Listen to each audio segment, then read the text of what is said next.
Buenos días, mi nombre es Rafaela Benalcázar y el día de hoy vamos a hacer una entrevista a profundidad con Vania Marquina Getzi, de 29 años, que se dedica a la psicología clínica educativa, tiene una especialidad en psicología de la alimentación y salud y tiene una maestría en neurociencia educacional.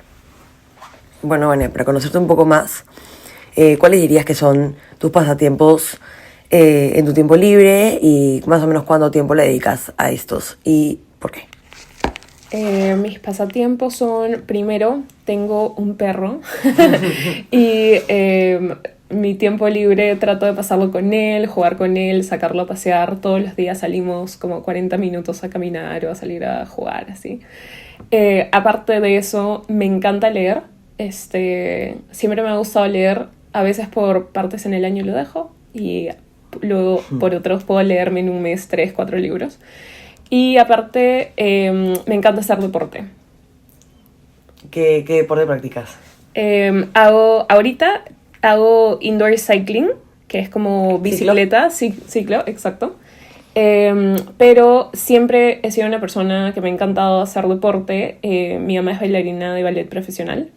Y desde chiquita he estado en todos los tipos de baile que existen. Entonces, siempre he hecho deporte en general. Todos los deportes. Todos los deportes, sí.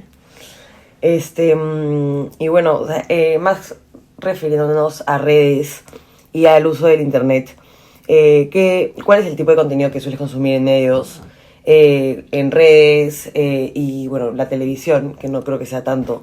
Y más que nada, ¿qué te atrae del contenido que visitas? Yo veo, si pudiese clasificarlo, lo clasificaría en dos: entretenimiento y educativo. Como veo ambos tipos de formato. Entretenimiento, creo que como muchas personas, memes, cosas graciosas, ¿no? Sigo algunas personas que son influencers o celebridades porque, no sé, son personas que me llaman la atención. También hay una parte de amistades, que me olvidé de decir, ¿no? Seguir a amigos y ver cómo están en sus vidas y todo. Pero mi tipo de contenido favorito son los educativos, en el sentido que científicos o personas que tienen podcast o tienen diferentes tipos de, no sé, redes que... Más relacionado a tu carrera. Sí, por ejemplo, me encanta seguir, hay un neurocientífico que se llama el Dr. Daniel Amen, que él hace como que contenido sobre neurociencia y psicología. Bueno, lo que tengo entendido es que tú tienes dos redes, por decirlo así, la personal y Cortex, sí, que es tu empresa. Y bueno, en las dos, ¿qué tipo de contenido sueles compartir? ¿En qué formatos? ¿Cuál es la idea de ambas plataformas? En el personal, básicamente cosas de mi día a día y mi familia, no sé, mis viajes, cosas así. Antes también compartía, no lo estoy haciendo últimamente tanto, pero compartía información sobre investigaciones y investigación del espacio, que me encanta. No es algo a lo que me dedico. ¿Astrología? No, o sea, astronomía. Astronomía. Ajá. No es algo a lo que yo me dedico, yo no he estudiado astronomía, pero me gusta mucho. Y en mis redes en Cortex, que debería de estar más activa, pero no se puede, hacer contenido que tenga que ver con nuestras tres áreas o nuestros tres principales servicios en Cortex, que son Academic Mentoring, que es acompañamiento a estudiantes en todo lo que es desde trastornos del neurodesarrollo hasta acompañamiento académico, psicoterapia, que es acompañamiento psicológico, y health coaching o acompañamiento en salud, que es acompañar a personas con enfermedades específicas a través del proceso de su tratamiento. Claro. En el personal sueles compartir fotos, videos, tipo seguido. Es algo que usé bastante. Sí, sobre todo ¿Te gusta fotos de compartir y stories. Tu vida? Sí, me gusta bastante compartir mi vida. Sobre todo cuando estoy haciendo algo interesante. Pero sí, la mayoría son fotos y stories. Y en el otro Instagram. Y en el de Cortex son Reels, sobre todo. Reels sobre todo. Reels y posts sobre cosas específicas que pueden ser igual trending topics. Claro. Bueno, más relacionado a tu carrera,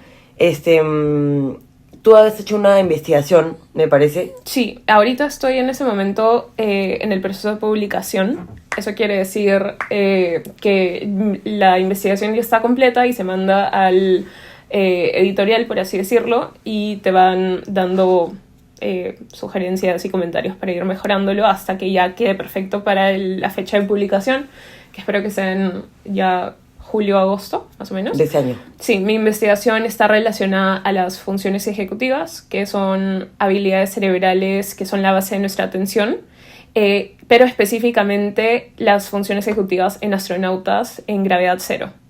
Entonces, ¿cómo se afectan estas funciones de la atención en astronautas con una percepción de la gravedad distinta?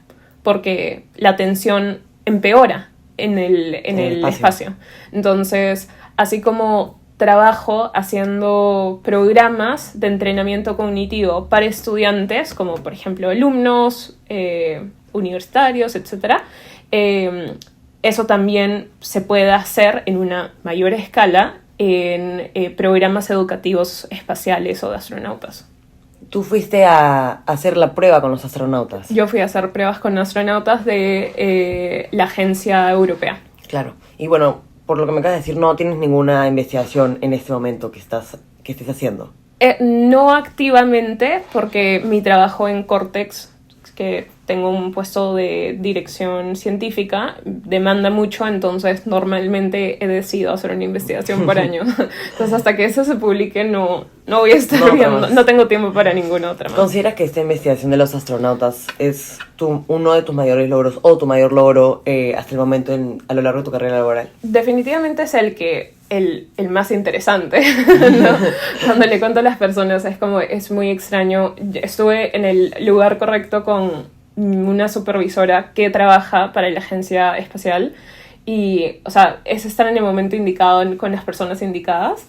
Pero yo consideraría, ese es el más interesante, pero el mayor logro, el más importante, yo diría que fue hace un par de años que me invitó UNICEF y Save the Children, que es la ONG de ayuda a niños más grandes del mundo, a poder tener una reunión con ministerios de educación de El Salvador, Nicaragua, Honduras, para poder hablar sobre cómo mejorar la educación en Centroamérica, que fue una de las cosas más importantes que he hecho en mi vida. Y también, por otro lado, y me inspiró a abrir Cortex, porque la idea es también ayudar a mejorar la psicología y la educación en mi país, no solo en otros países. Y esta idea de ayudar que tienes, ¿dirías que es el ámbito más importante de tu trabajo como psicólogo?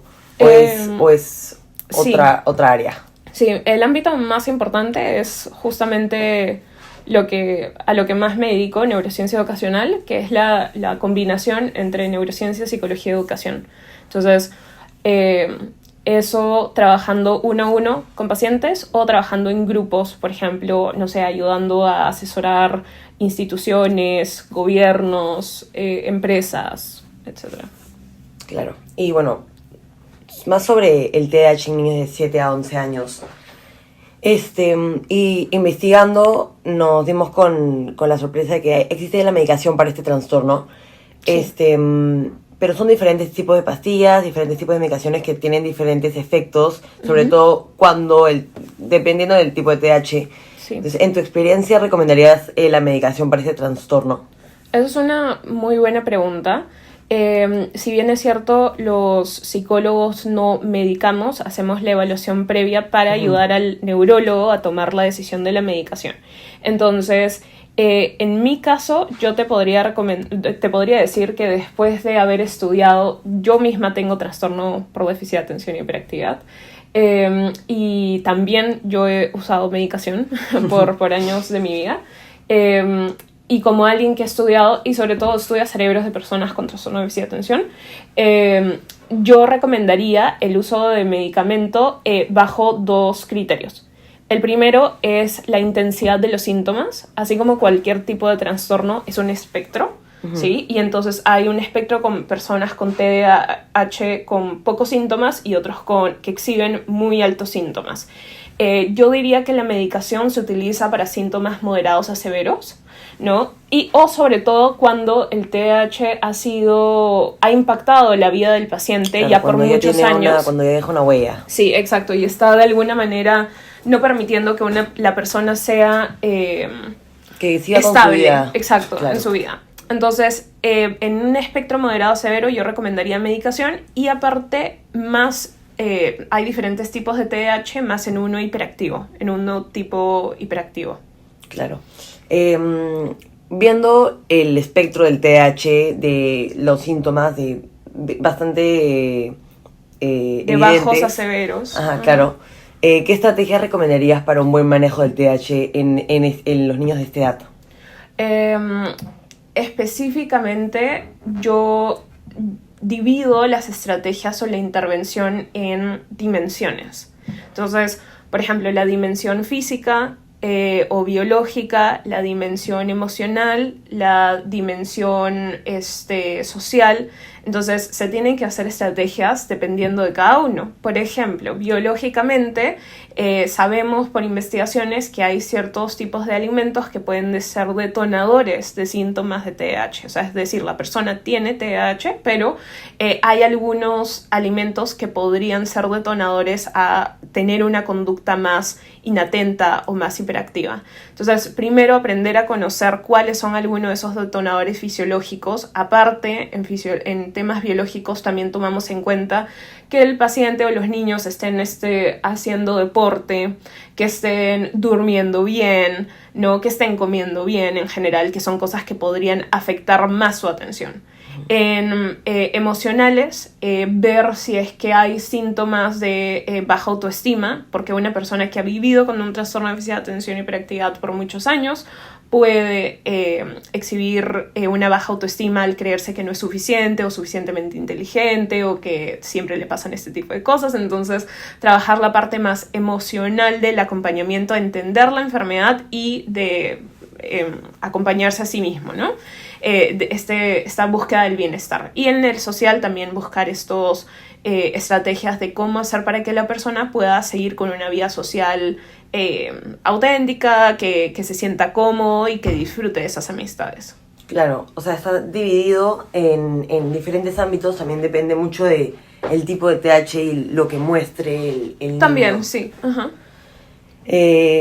¿Cuáles son los tipos de TDAH que mencionamos anteriormente? Y cómo los padres del niño de entre 7 y 11 años pueden asegurarse que el niño está recibiendo el tratamiento adecuado para su tipo de TDAH. Sí, a ver, en el manual diagnóstico que manejamos los psicólogos, que se llama el DSM-5, nos plantea en este momento 3 tipos de trastorno por déficit de atención. El primero es tipo inatento, que es cuando la persona exhibe sobre todo problemas de atención, no se puede concentrar, a los 5 minutos está mirando otra cosa, se olvida de lo que están diciendo en la clase, específicamente entre 7 y 11 años, o no siguen instrucciones de los papás porque los papás le dicen haz esto y luego a los minutos se distrae y se olvida que los papás le pidieron, y los papás pueden pasar 5 minutos diciéndole haz esto, haz esto.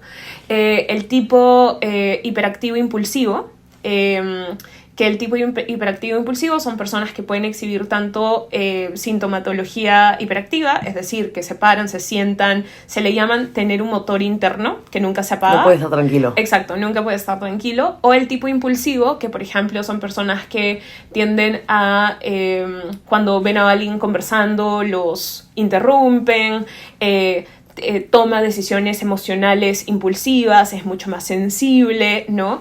Y finalmente tenemos el tipo combinado, que son personas que exhiben ambos, tanto síntomas inatentos como síntomas hiperactivos impulsivos. Entonces esos son los 3 tipos según el DSM que utilizamos los psicólogos. Sin embargo, hay nuevas investigaciones que podrían estar demostrando que existen hasta 6 tipos de trastorno por déficit de atención, y eso lo estamos aprendiendo cada vez más por algo que se llama neuroimágenes, que son las imágenes o fotos que tenemos de los cerebros de miles de personas con trastorno por déficit de atención. Eso se mide por el flujo sanguíneo, ¿verdad? Sí, por el flujo sanguíneo y oxigenación del cerebro. Entonces hay unas unas máquinas que son como cámaras gigantes que ayudan a encontrar dónde está ese flujo, y eso se llaman SPECT scan. y en los lugares donde hay menor interacción, o menor oxigenación, menor sangre, son los lugares que están más apagados y que menos utiliza el cerebro. Entonces, pareciera, según nuevas investigaciones, que podríamos clasificar en un par de años como el trastorno de déficit de atención hasta en 6 tipos. ¿Cómo recomendarle a los papás que sea el diagnóstico acertado? Como el niño del que estamos hablando, sí, generalmente es entre 7 y 11 años, sí, ¿cómo el padre se puede asegurar de que sus niños están recibiendo el tratamiento adecuado para su tipo de TDAH? Entonces, 2 cosas. La primera es una muy buena evaluación. Se necesita una evaluación exhaustiva de los síntomas. Una evaluación 360. Sí, le llamamos evaluación neuropsicológica, porque se evalúan tanto síntomas psicológicos, mentales, como neurológicos, o sea, habilidades cerebrales. Esta evaluación debe contar con un mínimo de 4 sesiones de 1 hora para que sea realmente buena. En 1 hora tú no puedes sacar el 100% cuál es el tipo, etc. En esta evaluación nos permite ver la severidad de los síntomas, nos permite ver qué tipo de TDAH es y aparte cuáles son algunas fortalezas y debilidades. Por ejemplo, en Córtex hacemos esta evaluación. Y después de esa evaluación se deriva con un neurólogo, que es el que hace la decisión final si hay una medicación y da el diagnóstico formal. Claro. Bueno, evidentemente el diagnóstico del TDAH para los padres y los niños es algo tranquilizante, por decirlo así, porque al final te das cuenta de por qué haces ciertas cosas, por qué te pasan estas cosas, sí, esto y el otro. Al tener este diagnóstico, ¿cómo el desarrollo social de estos niños podría ser apoyado por sus profesores y compañeros en el ámbito académico?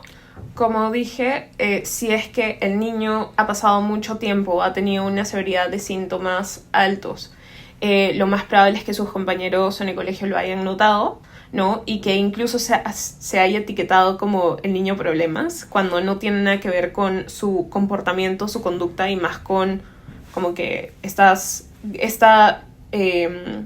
digamos, este motor, como lo decía hace un rato, que no se puede apagar. ¿Cómo asegurar este desarrollo social y que las personas en el colegio los puedan ayudar o otros niños? Primero entendiendo cómo está su desarrollo social en una evaluación. ¿Cómo funciona su cerebro? Sí, exacto. Primero en una evaluación neuropsicológica que estaba mencionando anteriormente, se hace siempre un test de habilidades sociales, porque el TDAH puede afectar habilidades sociales y emocionales. Una vez de que se tenga esa información es que se puede implementar estrategias específicas en el salón o con compañeros.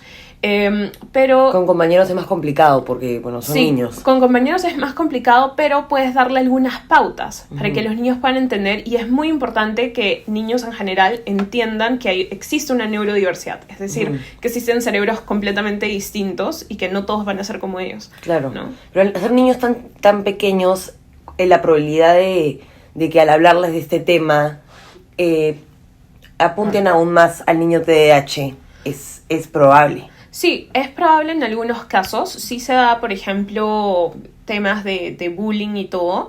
En ese caso se necesita un apoyo estratégico del colegio y de los padres en general para poder acompañar a los niños en esto y poner límites. Pero a la misma vez, como decía, sí es muy importante que los niños entiendan que no todas las personas son exactamente iguales, ¿no? Y eso los va a ayudar a ser más empáticos y sensibles con el resto de personas. Y este impacto del TDAH en el desarrollo social de estos niños, ¿cómo podría afectar sus relaciones interpersonales ya en una edad adulta o adolescente? En las relaciones interpersonales, depende si es que hay autoestima baja, esas relaciones interpersonales no van a ser normalmente seguras. Entonces, por eso es que es tan importante la prevención del trastorno de déficit de atención. Eso quiere decir siempre es importante detectarlo temprano, evaluar a los niños en general en todas estas habilidades. A veces me ha tocado pacientes que nunca han sido diagnosticados hasta los 18 y tengo pacientes que nunca han sido diagnosticados hasta los 40 años, ¿no? Y que creen, así soy yo, ¿no? y no saben que siguiendo un tratamiento pueden mejorar. Y eso así afecta a las relaciones interpersonales y, por ejemplo, en su vida adulta puede impactar por ejemplo, en el trabajo, porque como sabemos, parte de los síntomas del trastorno por déficit de atención es una mala organización y planificación. Entonces, eso definitivamente puede afectar en su vida universitaria y hasta laboral. Claro, porque ella es 100% independiente, por decirlo así. No tienes a nadie atrás claro. que le están diciendo. Bueno, y como me decías, hay personas que no se diagnostican hasta los 40 años. Sí. ¿Cuál es la diferencia que notas entre una persona que fue diagnosticada a los 7 años, 11 años, con una persona que fue diagnosticada recién a los 40, mayor? Hay una gran diferencia. Normalmente entre niños a 7 o 11 años todavía están en proceso de neurodesarrollo. Eso quiere decir que su cerebro sigue madurando. Es moldeable hasta los 25 años normalmente. Eso no quiere decir que los adultos no puedan aprender. Simplemente que los niños lo hacen de una forma mucho más rápida que los adultos. Y también por los años que tienen los adultos. Porque han aprendido a hacer las cosas de una manera y cuando abruptamente lo cambias a los 40, es súper difícil para ellos cambiar una forma en que han trabajado, que su cerebro estaba pensando 40 años o lo que fuese, ¿no? Entonces, si un niño no es tratado, tiene mayores probabilidades de sufrir emocionalmente, psicológicamente, de que todas las cosas le cuesten más, a diferencia de los que sí fueron diagnosticados tempranamente. ¿Tendría más probabilidades de desarrollar otro tipo de trastornos? Sí, efectivamente, porque de nuevo esto trae problemas en su autoestima, esto puede generar mucha ansiedad y hay una alta comorbilidad. Eso quiere decir de que hay síntomas que aparecen tanto en el trastorno de déficit de atención como en trastornos de ansiedad o de depresión, porque la persona no entiende por qué es así, porque las personas se alejan, porque no puede mantener relaciones, porque no puede mantener trabajos. Entonces sí, claro. Pueden aparecer otros trastornos de salud mental. Este rechazo del que me estás hablando de no poder mantener relaciones, claramente la persona no diagnosticada no sabe por qué no puede mantener este tipo de relaciones. ¿Qué consecuencias podría traer este rechazo que sufren los niños en su desarrollo social? Específicamente en niños, bueno, el no tener amigos, definitivamente eso, como digo, puede crear otro tipo de problemas como depresión, ansiedad, ¿no? Pero en un niño es más difícil explicarle por qué hay personas que se alejan de él o que él está causando que las personas se alejen de él, ¿no? Pero definitivamente las personas somos conscientes de el por qué, pero muchas veces lo que más fallamos es no saber cómo corregirlo. Y para eso es tan importante la ayuda de un profesional, ¿no? Yo recomendaría que en el 100% de casos de personas con TDAH en algún momento tengan acompañamiento psicológico, porque definitivamente van a tener que pasar por estos baches. Claro. El estereotipo que se crea, se podría llegar a crear un estereotipo negativo de estos niños por su comportamiento, más al lado del TDAH de tipo impulsivo e hiperactivo. Se podría llegar un estereotipo de estos niños en diferentes áreas de su vida por el hecho de que no pueden controlar ciertas acciones, sí, por el hecho de que reaccionan no de maneras no adecuadas a ciertas situaciones. Sí, definitivamente. De hecho, la hiperactividad ya es considerado como un estereotipo, como que este niño es tan hiperactivo, sí, claro, ¿no? No puede dejar de mover la pierna. Exacto, qué hiperactivo, ¿no? Y se utilizan normalmente una connotación negativa hacia la persona, ¿no? O cuando escuchas a personas, cuando era niño era tan hiperactivo, era tan movido, ¿no? Era tan travieso. Pero sí, se puede utilizar de manera negativa, o este estereotipo de manera negativa, tanto en otros niños que lo ven, como, aunque no lo creas, la mayor incidencia de estereotipos es en profesores. En profesores que ya tiran la toalla con algunos alumnos. Que fichan al alumno. Y luego dicen, ya, ¿para qué me estoy esforzando si al final él no le va a entrar nada? ¿No? Cuando debería ser al revés. Y es peor. Eso que causa que todo el ambiente de ese niño empeore, ¿no? Bueno, evidentemente es importante crear más conciencia sobre el TDAH en el mundo, en la sociedad de hoy. Bueno, porque es una enfermedad, por decirlo así, silenciosa, que no muchas personas saben de, que bueno, afecta a la persona con TDAH y a las personas que lo rodean. ¿Cómo crees que se podría crear más conciencia sobre este trastorno hoy en día para ayudar al desarrollo social de estos niños? Para ayudar al desarrollo social de estos niños. Yo creo que una de las primeras cosas, el trastorno por déficit de atención y hiperactividad es un trastorno que tiene que ser abordado desde diferentes niveles, desde los personales hasta los más gubernamentales, si quieres decirlo, es decir, que el país, el Estado Ministerio de Salud, etcétera, esté involucrado en eso, desde campañas sociales que se puedan entender. Creo que hay un estigma muy grande en la persona con déficit de atención, en el sentido que, hay muchas personas que creen que tienen déficit de atención y dicen, sí, yo te apuesto que tengo déficit de atención, o muchas personas que rechazan y dicen como que, estas personas... No es una enfermedad. Claro, como que, exacto. Y creo que una de las mejores formas de asegurar y crear esta conciencia sobre este trastorno sería, lo que yo trato de hacer todo el tiempo, que es desmitificar mitos. Hay un montón de mitos relacionados al trastorno de déficit de atención, de que si las personas se van a hacer adictas a la medicación, si van a necesitar medicación por toda la vida, claro, y es una medicación cara, si es que no será parte normal de la niñez, ¿no? Que esté desatento. La niña está pensando en chicos. Entonces, obviamente va a estar distraída ahora, ¿no? Como ese tipo de cosas. Entonces, el mayor trabajo sería desmitificar mitos sobre el déficit de atención. Desmentir los chismes, por decirlo así. Más hacia la parte de esparcir este mensaje mediante a un rollo de fotos, una publicación de fotos. ¿Qué sugerencias podrías hacer para este rollo de fotos que hablen e informen sobre el tema del cual estamos conversando? Quizá algunas fotos que comparen, se me ocurre, a dos niños, o sea, uno con déficit de atención y otro no, y ver la diferencia en el mismo lugar. Si es un salón de clases, por ejemplo, ver al niño que está sentado, prestando atención, tranquilo, versus el otro que se para, se mueve, va por su lonchera, regresa, está dibujando, necesita estar... Hay un síntoma del déficit de atención que es fidgeting, como que estar agarrando algo y moviendo la mano constantemente. Entonces, sí sería bueno como que tener esta comparación entre y darte cuenta como... No es un tema de que el otro es malcriado, sino es un tema de su cerebro es diferente, claro, funciona diferente. Eso, o también poder ver una serie de... A mí me ha pasado miles de veces que he ido me he ido a la cocina, he abierto la refri y he dicho, porque seca, ¿no? Sí. Entonces, como que algo que demuestre también en un, quizá, los pequeños detalles de la vida del niño con TDAH. Exactamente, sí. Bueno, eso es todo. Muchas gracias, Rania. Gracias.